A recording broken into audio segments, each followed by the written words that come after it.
Good morning, friends. We've got part two of Mark Nepo coming up right now. I want to talk about the three archetype questions that you talked about that we need to ask ourselves when things break down, because I loved this. And in fact, we were in the backyard today talking about we're putting in a cold plunge and we're figuring out where to go. And I said, honey, how could we reimagine this? Which was one of the questions, because I was like, the hot tub is right there and we want to put the cold plunge here, but maybe there's a different way to do this. Maybe we're not thinking about something and maybe we're just being unconscious and just saying, let's just put it right here. How do we reimagine this? And we actually did reimagine it to a way better situation. And nothing had really broken down, but it just was something that was put in my awareness from reading the book. And I said, we should be asking ourselves that question way more in life. So the three are: what needs to be repaired, what needs to be reimagined, and what needs to be left dismantled. So I'd love for you to go Yeah, into that. yeah. So when things, both personally or in society, when things break down, we are challenged to ask those questions to continue. So yes, to what needs to be repaired is always the first thing. And certainly there is a whole, in the Jewish tradition, there is a phrase tikkun olam, which means we are here to repair the world. And I would add, since we are the world, we have to repair ourselves first. And this brings up, while we're talking about this question, the inextricable link between inner work and service. And this can be really pointed up. Ramana Maharshi was a Hindu sage in the 1800s, and he said many things, but this particularly, he said, to try to save the world without liberating yourself first is like carpeting the earth rather than wearing sandals. So without that awareness, without repairing ourselves, we can do good poorly. One of the things I know for me and my experience with when I was ill and with people around me, that often meaning well, we will love in the way we'd like to be loved without ever asking what is needed. So, I had in a former marriage, my former in-laws were farmers, upstate New York farmers, and Donald, and they're all gone now, but Donald, who was a lifelong farmer and a very quiet, typical farmer, and when his sister was toward the end of her life and she was in the hospital, and they were in their 80s, and all of a sudden this quiet man was insisting vocally with everybody in the family she should never be left alone. There needs to be somebody here all round the clock. And I suddenly got it. I felt in my heart, you just told me what you want when it's your turn. But nobody asked his sister, who might have said, for God's sake, leave me alone, give me some space. But he Yeah. meant well. He loved her dearly. And I realized, we all do that sometimes. We offer without thinking, without that awareness that you mentioned. Without that awareness, we can give what we would like, but it may not be what's needed. So the first question is, what needs to be repaired? But isn't it And like the question that what I've always heard is do unto others as you would want done to you? So yeah, I'm going to go in full of piss and vinegar and bring everything to the house, or do everything for somebody that I can. I've never heard about this part. well, I think from the impulse of love, that golden rule, of course, makes sense. That's the part that says, drop the camera, go help, forget, go carry the groceries for do. That's that impulse of love that comes out of our heart. But now, as we go to actually do it, what I'm speaking to speaks to how do we actually see what's needed so that the impulse to love will actually help. because I could try to repair a door, but if I don't look to see, is it a hinge that needs to be replaced? Is it the doorknob? If I just go in there without looking carefully, I, I'll mean well, but I'll never fix the door. So it's a both and. It's like it's that golden rule that moves us in the direction of each other. But then we've got to look and say, okay, ask the question, what do you actually need? This is what I would want if I were in your situation. What do you need? What do you need? So that's a Rather than, form let of me know if you need anything. yes, Oh my God. right, right. And that second question, okay, what needs to be reimagined? Now that something's broken, maybe it broke because it wasn't in the right place in the first place. So now we're trying to say, okay, before I repair something, it'll just break again because it was never imagined deeply enough. Just like you were saying, what needs to be reimagined? And and so that is like, I could be in a relationship, and I've had a couple of friends over the years who um, were wonderful at falling in love, but they couldn't stay in love. And so almost like clockwork, I've had a friend or two who every 2.5 years, they're in touch because whatever it was didn't work, and now they're falling in love again. So what needs to be reimagined? What is it about us in that situation that we're giving it our all, but if you don't reimagine, what's preventing us from being truly intimate and truly beholding the other so that you can stay in love? And the third question, which is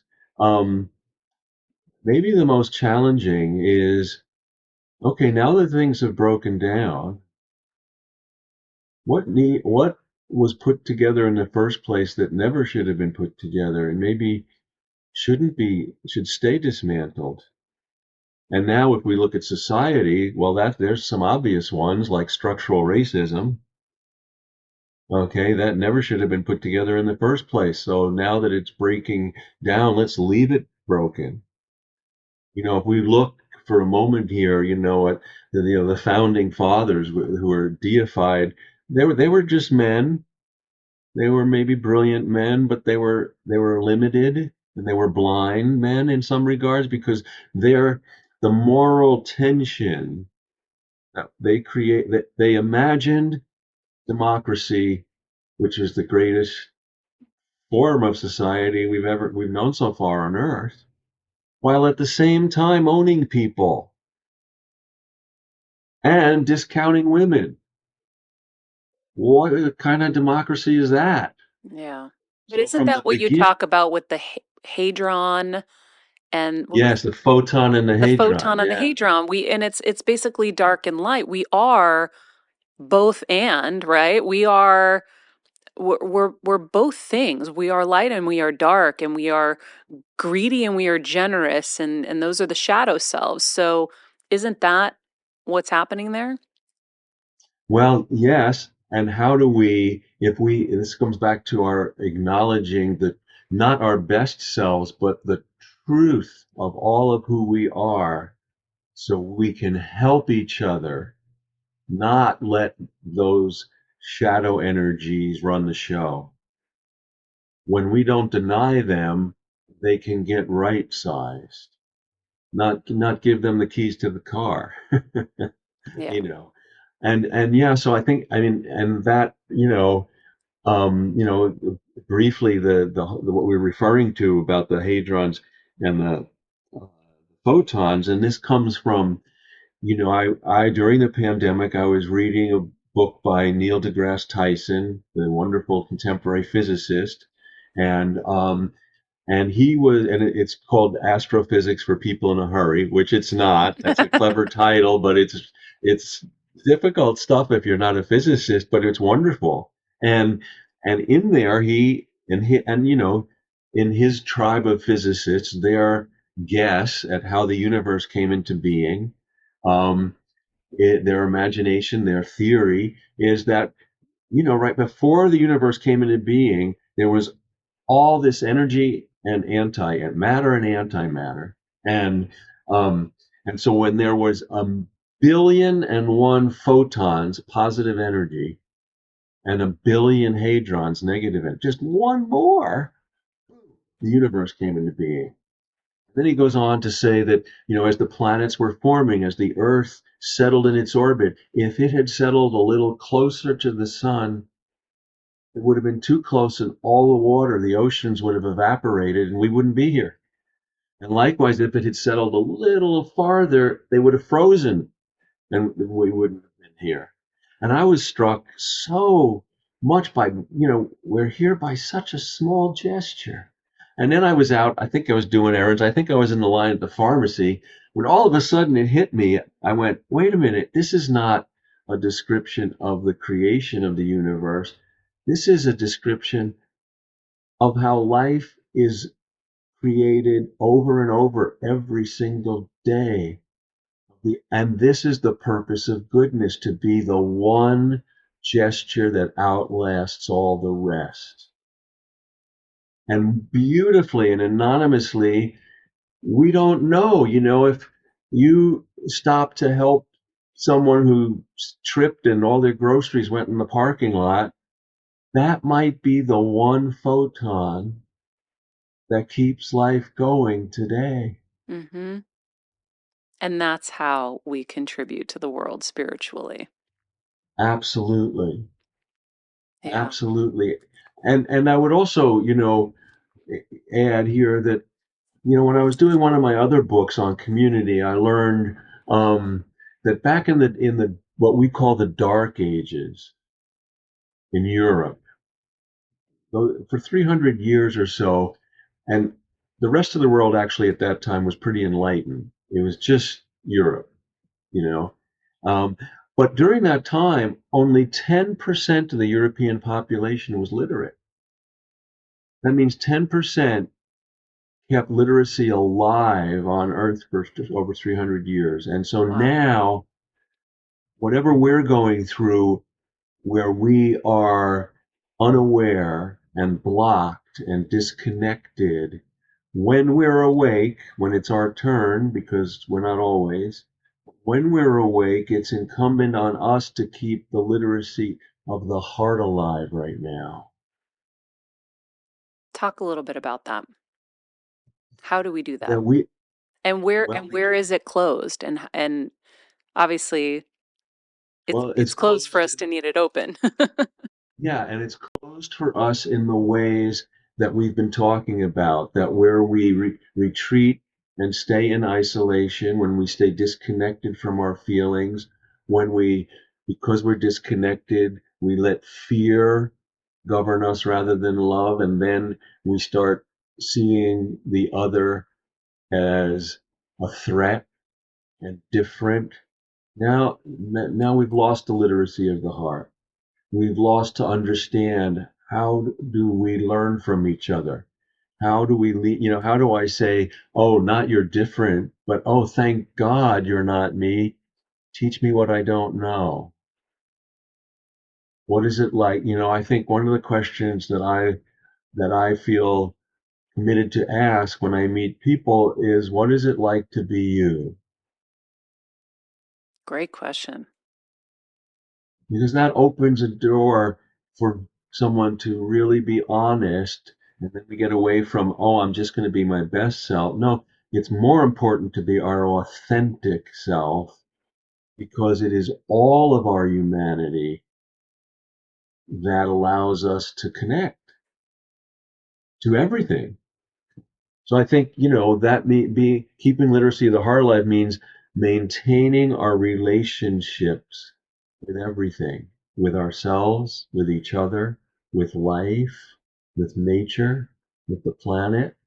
How do we tend our relationships, um, so that like I'm committed to being wholehearted. I'm human, so I won't always do that. Sometimes I'll wake up and I'll be half-hearted, but I'm committed to returning to being wholehearted. Yeah.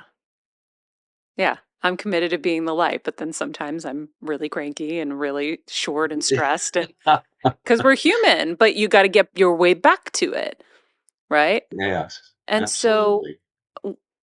at what point do you feel like you fully grasped living your most authentic self? Were you always able to be just your authentic self, or do you feel like there was a process, and how could you guide people to getting there? So, and you'll identify with this, So, first off, let me back up and say I feel like every human being will be given the chance to be dropped into the depth of life. That's where the spiritual journey starts, really starts. And so it doesn't always, a lot of times it's triggered by life threatening experiences or loss or grief, but it's not limited to that. It could be wonder or surprise or beauty or having someone love you unconditionally for the first time in your life. So for me, it was almost dying from cancer in my 30s. And so it's not to deify suffering. That happened to be the catalyst for me. And what that did was throw me completely into my full humanity. It dropped me from my head into my heart. And it also made me open. I thought I was open. It made me open to everything, So when I almost died, I was blessed to have people, formally and informally, from all walks of life, from Catholics to Sufis to Native Americans to atheists to scientists to people offer me some kind of help and blessing. So blessed to still be here. I was not and am still not in my 70s wise enough to know what worked and what didn't. So I feel I was challenged and called to believe in everything. Hmm. And so ever since then, I have been a student of all paths and all my books, all my teaching, all the circles that I'm blessed to convene look for the common center to all life and the gifts from every way of life that help us live, that help us discover and rediscover that we are each other. I love that. That's beautiful. I marked up this book so intensely. Um, I really liked this. Is the glass half full or half empty? We always talk about that with regards to, is this an optimist or a pessimist? Um, but you said the deeper response is that it's always both, and more than our argument between light and dark or miracle and tragedy, we need to face both, embrace both, and accept both if we are to truly live. For the great challenge of our time is how to let in both the beauty and devastation that meet us every day without wasting our life energy running from one to the other. Ugh. Yeah, and I think it's taken me years to understand that and live into that. And I think, we have the wheel of life keeps turning, and we have whole philosophies that come from stopping the wheel in one place or if we stop it on the top, oh, don't you see life is beautiful? Don't bother with all that stuff. That's that terrible stuff. Just look up, look here. It's wonderful. But if we stop it on the bottom, then we say, "Oh my God, don't you see? This is terrible. How can you have a good time? Everything is falling apart. This is awful. Life is terrible. It'll never be any better." And it's always both. And so we need to let the light, the purpose of dark sometimes is so that it can show light where to go to fill that darkness. I had this wonderful moment. I was teaching recently in Mexico, at a place called the Modern Elder Academy, and it was a wonderful group of people. We were it was for a week, and before the retreat started, because some people came in early because of flight, schedules and everything. So we weren't starting till a Monday night, and that morning I was there, and one or two other people were there, and so I wound up walking on the beach, and this other woman who became part of the retreat, she went in a different direction. Then she came back and she said, I know we're not starting yet. I don't want to bother you, but something just happened that I don't know what to make of. Can I talk to you about it? And I just loved that she said, I don't know what to make of it. So this is what happened. She had gone down the beach and she saw a sizable fish stranded on the beach. And so she thought, oh my God, maybe I could get a driftwood and push it back in the water. If I can't, well, I guess it'll be part of the food chain and other animals, birds will come and eat it. And so she did. She was able to get it back in the water and she felt good about that. And then she walked for another 5 minutes. And there was another one. And then she said, I don't know what to make of this. And so we took a walk on the beach. And where it touched me was just what we're talking about here. The optimist will say, well, the idealist will say, I've got to save every fish. Mm-hmm. I would And have. the pessimist, and the pessimist will say, I'm not going to be able to save every fish. Why bother? And being the one photon is The we difference. save the fish that's in front of us, knowing there will be another one. Yeah, you do what you can. Always. You do what you can when you can. You be the photon in the moment that you're in, and we keep going. Oh, I Yeah. want to cry. That's so beautiful because it's true.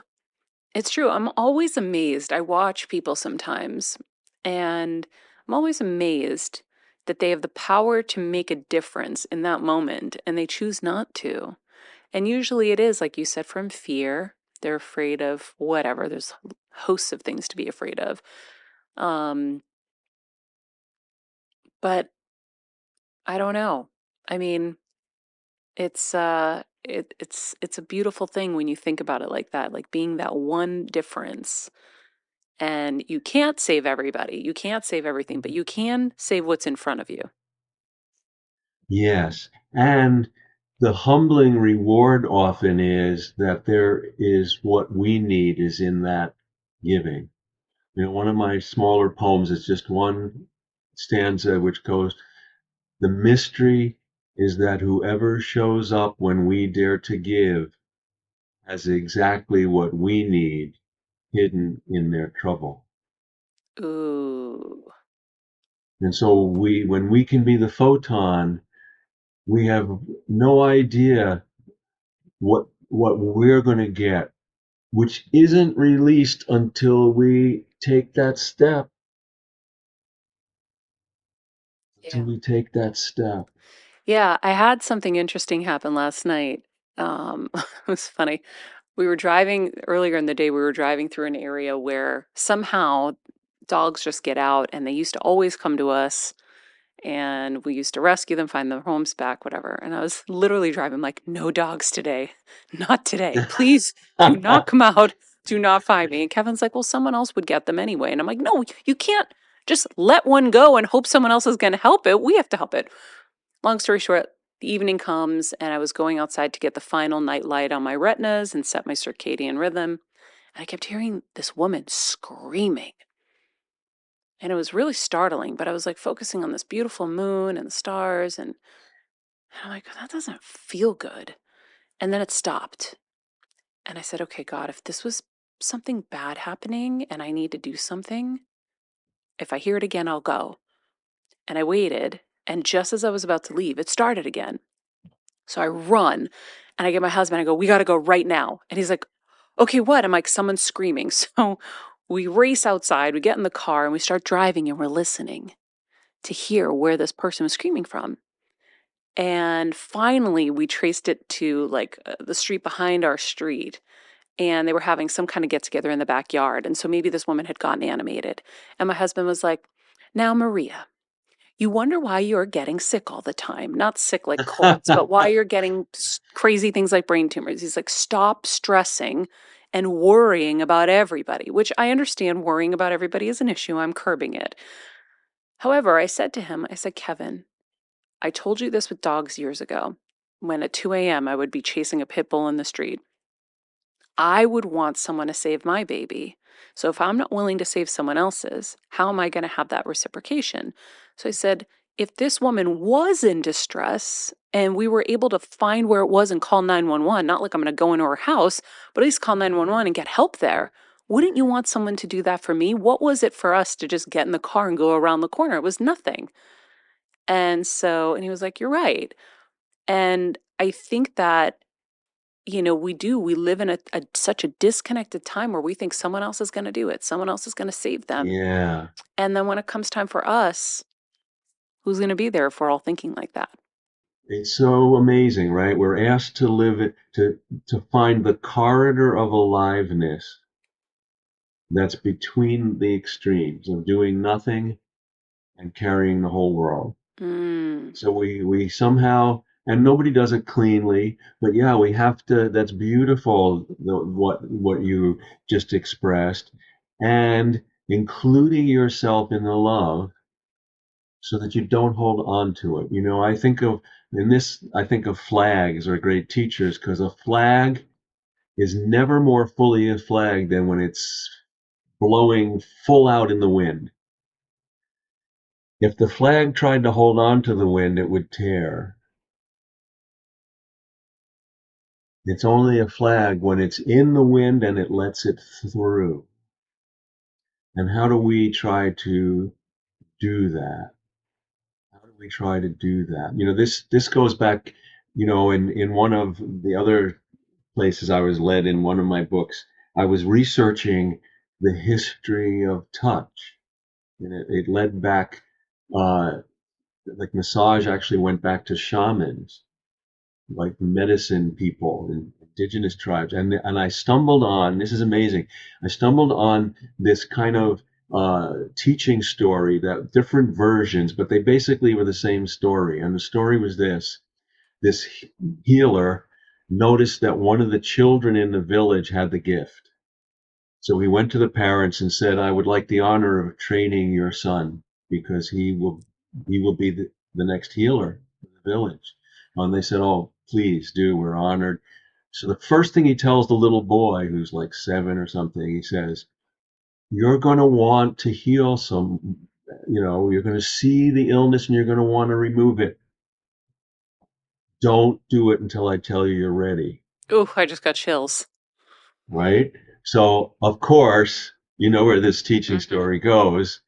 The little boy sees an old woman who's suffering, and he says, and he can't help himself. He lays hands on her and he draws the illness out of her body. And And then into he him. gets sick into him. Yeah. And so the healer finds him, and he has a fever, and he takes care of him. And when the boy wakes up, "What did I tell you?" But what he says to him is, in all these different versions of this ancient story, there are twin calls to healing. One is removing the illness, and the other is knowing what to do with it so that you don't get sick and you just don't put it somewhere else where someone else gets sick. Mm, So, removing the illness and discharging it are the twin calls of healing. And until you know how to do both, you can't do well. You can't heal. And this is true in we have technical mechanical arms, but this is true of healers, of whether they're formal doctors or nurses or just caring for a partner or a loved one or a child or a dog. We have to learn how to take in the discomfort and how to help distribute that, and then not to have it live in us, mhm. and not to just be a conduit, so you're really just being contagious and giving it somewhere else. That's profound. It is. I did do something really intentional because I'm trying to create new patterns. And so as I, you know, ran out to the car, I remember taking the charger off the Tesla really calmly. I took it off and I said, Marie, you're going to stay calm because you don't know anything and it's not worth it to get worked up. You're still going. You're going to do all of this, but you're going to do it in the calmest state possible. And I was talking to myself and talking myself through it so that I wouldn't work up my autoimmune system and get myself into such fight or flight state. I just knew I had to go. That's it. And I wasn't going to be in fight or flight. I did watch my husband, though, be in super fight or flight. He's rushing around. Do I need to, get a weapon? He's like, do I need a knife? I'm like, Kevin, no, we don't need a knife. Like, we're just going to drive. And he's like, okay, like, do I need to get a bat? Like, do we need to bring the shepherd? And he's putting his shoes on. He's all stressed. I'm like, we don't need any of that. Just let's go. We're good. But I do recognize that we're really good at putting our superhero capes on, and that's who we are. But we have to learn how to do it in a way that doesn't hurt us. So I think that's where self care has gotten a little wonky for people. Is now everyone's into self care, which means it's becoming more selfish rather than still being for Yeah, people and holding space for people, but without it hurting you, right? yeah, I think that yeah. Self so the lines have gotten self a little care. blurred. Yeah, self care doesn't. I mean, sometimes we need to create boundaries, of course, in abusive situations or when things are inequitable. But when we're giving, self care isn't isolating to the point uh, where you have no. Often what we do as human beings, because we're human, I know from my own life, is my heart's open to you. We're friends. I care about you. I love you. So, if I'm open, chances are the first thing is I will become your pain. And then if that's too difficult, then I go the other extreme and say, well, I didn't think it was going to be like that. Then I make a wall. Then I say, I'm not going there again. And I think our challenge for all of us is to have porous boundaries. So Ooh. no, I need to have my heart stay open to you, but not lose who I am and not cut myself off either. So, for instance, I have a dear friend who struggles with anxiety and depression, and I have my stuff, but that's not it. So I am there for this person, and they're for me, but I have to be there and open my heart, and then remind myself, okay, that's not what I'm dealing with. So I need to be in the light and feel the light on my face and say, okay, this is my direct connection. And that allows me to be solid enough to give to that person. Mm. Yeah, it's Because it does, awareness. yeah, Goes back to awareness because you have the awareness that this isn't your thing, but you also have the awareness of how you need to recharge so you can be there for them and their thing. yeah. So how do we, and that's a challenge for all of us, is once we become sensitive, what is the skill of sensitivity? What is the art of sensitivity? And I think some of it has to do with um, not closing the heart and not being so without your own center that you just become what the other person is experiencing. Mm-hmm. Which is easy for an empath, right? Oh my goodness. Yes. So I think that the other thing that is a little wonky is boundaries. So when you say porous boundaries, it really resonates with me because when I think of boundaries, I think of like walls and ice cold walls. And for someone who just has been learning boundaries in her older years, um, that's how I kind of first felt it. Like I've been hurt so much. Here's the wall. Here's the boundary. But I like porous boundaries because nothing should be that extreme. And you're only hurting yourself when you close yourself off like that. You've got to have, like you said, the porous boundaries. It really clicks. Well, the paradox always about walls is that you wall in as much as you wall out. Hmm. Yeah. So, that it seems at first like it's protecting you when it ultimately contains you and separates you from life. And again, this goes back to our initial part of our conversation in terms of our society, where people are in their bubbles and they're in their insulated places. It feels at first like it's protective, but it's deadly. It's deadly. The biggest, and this raises, D.H. Lawrence, the poet and writer, he has a wonderful question in some of his work where he says, is the best self-protection being who you are or hiding who you are? Hmm. And I mean, I'm in the feel like it's being who you are. It's being who you are, which brings us back to not our best self, but our authentic whole self. Yeah. So much for us to chew on in this episode. I love it. Mark, this was so amazing. The book is amazing. Um, and we'll make sure everybody knows where to get it and all of that at the end of the episode. But thank you for your time and for your words and for all the Nepo bombs you dropped on this episode.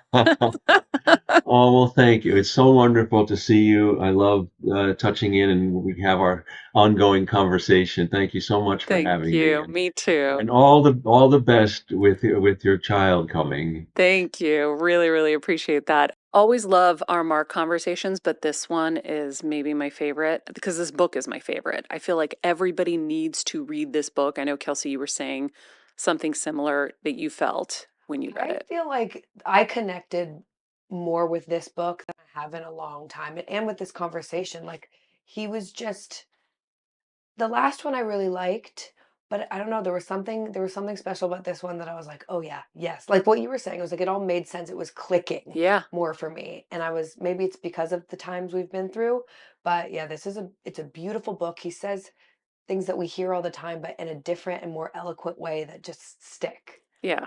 Yeah. So, Like I told Kevin, yes, I go, that's one. you got to listen to this and you got to read this book because he says things in a way softer, classier way, maybe than us. Yeah.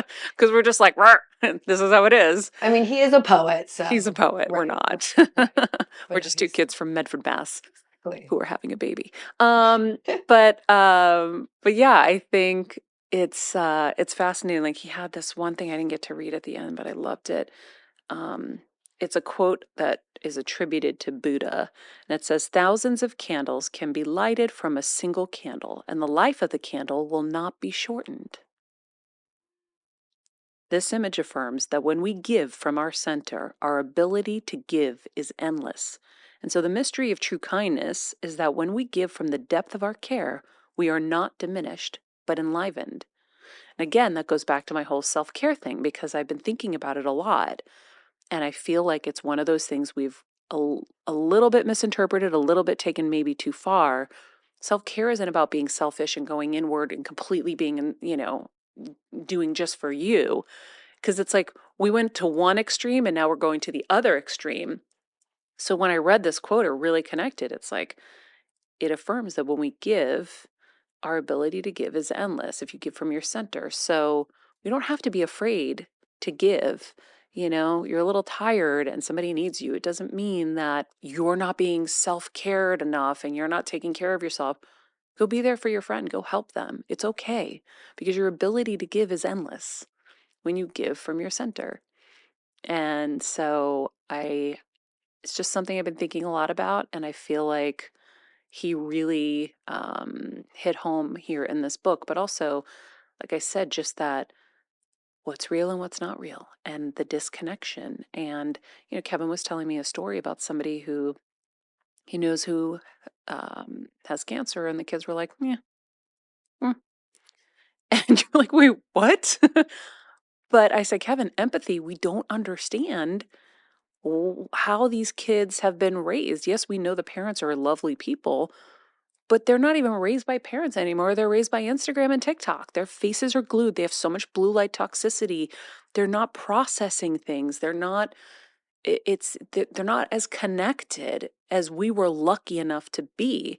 So I'm looking back at things that have shocked me, and I'm like, huh, it's because people are disconnected. They're not living in reality. They're on Instagram. Sometimes, people will ask, oh, everything looks like it's going great. I'm like, but it's not. But if you called and asked, you'd know. Like, that's it. You would know. But I think we have to reach out to each other.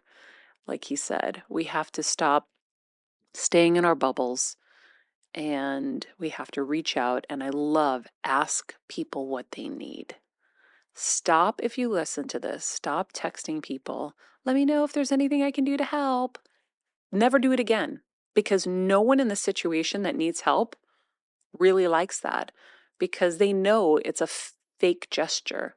And then sometimes they'll say, and I really mean it. You're like, if you really meant it, you'd be here right now. You would already be in my face, ready to help me.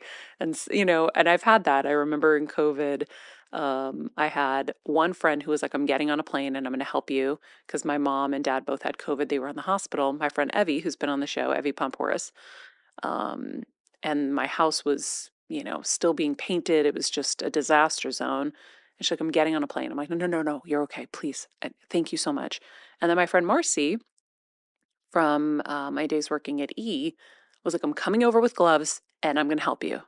And I said, oh my God, thank you. And she came and she helped me, clean up the house and get everything ready for my mom's arrival from the hospital.